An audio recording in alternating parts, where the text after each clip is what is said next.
Central బడ్జెట్కి వెళ్దాం మనం. రైట్. ఎస్. మరి అసలు చెప్తూనే ఉన్నాడు ముందు నుంచి కూడా ఎవరైతే ఉన్నారో ఇప్పుడు ఉన్నటువంటి మాజీ ముఖ్యమంత్రి గారు ప్రతిసారి మోసపోతే గోసపడతాం. ఈరోజు తెలంగాణ అనేది దేశంలో ఒక అనాథ. మీన్స్ ఒక 8 మంది బీజేపీ పార్టీ నుంచి గెలిచారు, ఒక 8 మంది కాంగ్రెస్ పార్టీ నుంచి గెలిచారు. మీరు కూడా అప్పుడు ఎంపీ ఎలక్షన్ సంబంధించిన దాంట్లో కూడా ప్రచారం చేసినట్టు నాకు గుర్తు. ఇప్పుడు లాస్ట్కి ఏంటంటే 0. ఇక్కడ ఒక అధికార పార్టీలో ఉన్నటువంటి పార్టీకి 8 మంది ఎంపీలను ఇస్తే బడ్జెట్లో తెలంగాణకు 0.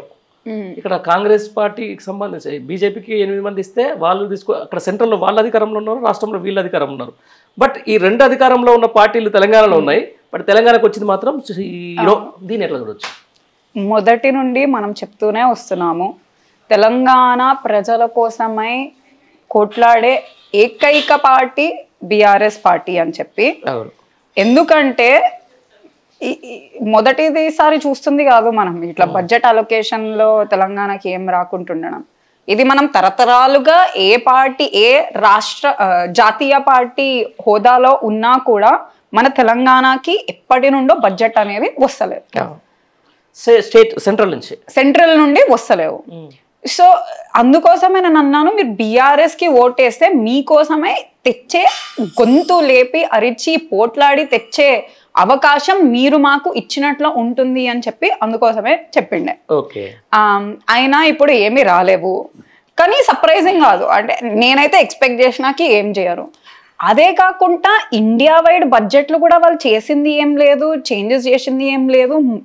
మిడిల్ క్లాస్ జనాల రక్తాన్ని తాగుతుంది బీజేపీ ప్రభుత్వం.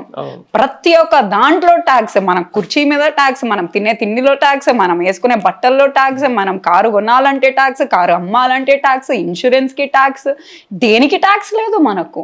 ప్రతి ఒక్క దానికి ట్యాక్స్ వేసిన తర్వాత పోనీ మీరు కనీసం బెనిఫిట్స్ ఇస్తున్నారా?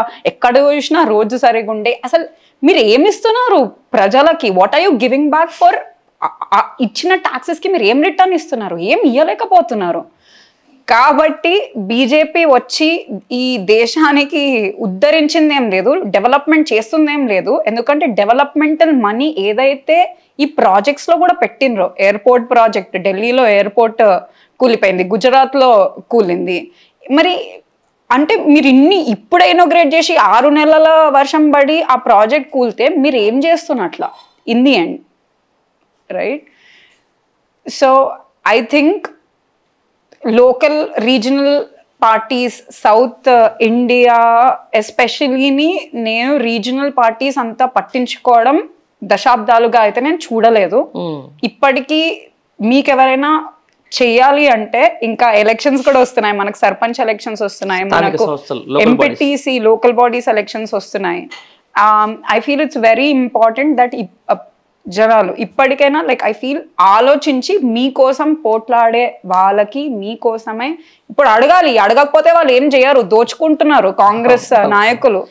ఈ హత్యలు, రేప్స్ అసలు ఎన్ని అవుతున్నాయి, క్రైమ్ రేట్ ఎంత షూటప్ అవుతుంది. జర్నలిస్ట్ మీద అటాక్స్, ఉమెన్ మీద అటాక్స్, మర్డర్స్, బీఆర్ఎస్ నాయకుల మీద అటాక్స్. ఇవన్నీ ఆగాలంటే మీరు ఆలోచించి తెలివిగా మీకు ఇస్తామన్న హామీలు మీకు రావాలి అంటే మీరు బీఆర్ఎస్కి ఓటేస్తేనే అసాధ్యం అవుతుంది. అంతే, ఇంకెవ్వరు చేయలేరు. ఓకే, ఇదే అంటున్నారు కదా. మరి మొత్తం మీరేమో బీఆర్ఎస్ కోటేస్తే ఇవన్నీ సాధ్యం అని మీరు అంటున్నారు.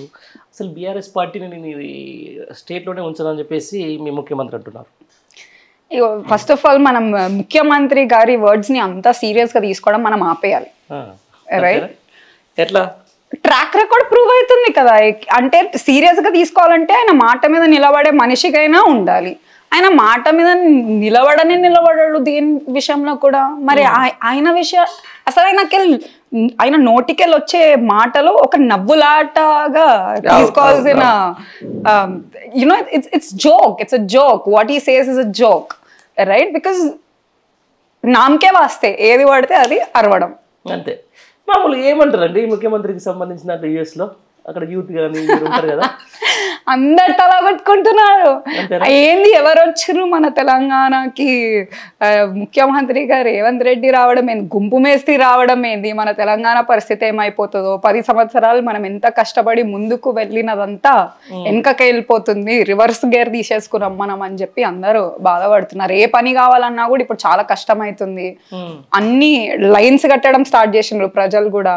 అవును, ఇబ్బంది పెడుతున్నారు. అది కానీ చాలా. మరి ర్యాలీలు తీస్తున్నారు కదా అమెరికాలో. ఎవరు ర్యాలీస్ తీస్తున్నారు కదా, పెద్ద కార్ ర్యాలీస్. రేవంత్ రెడ్డి ఇప్పుడు అన్ని తీసుకున్న డబ్బులు జేబులు వేసుకున్న డబ్బులు దేనికి పెడుతున్నారు? అంతేనా?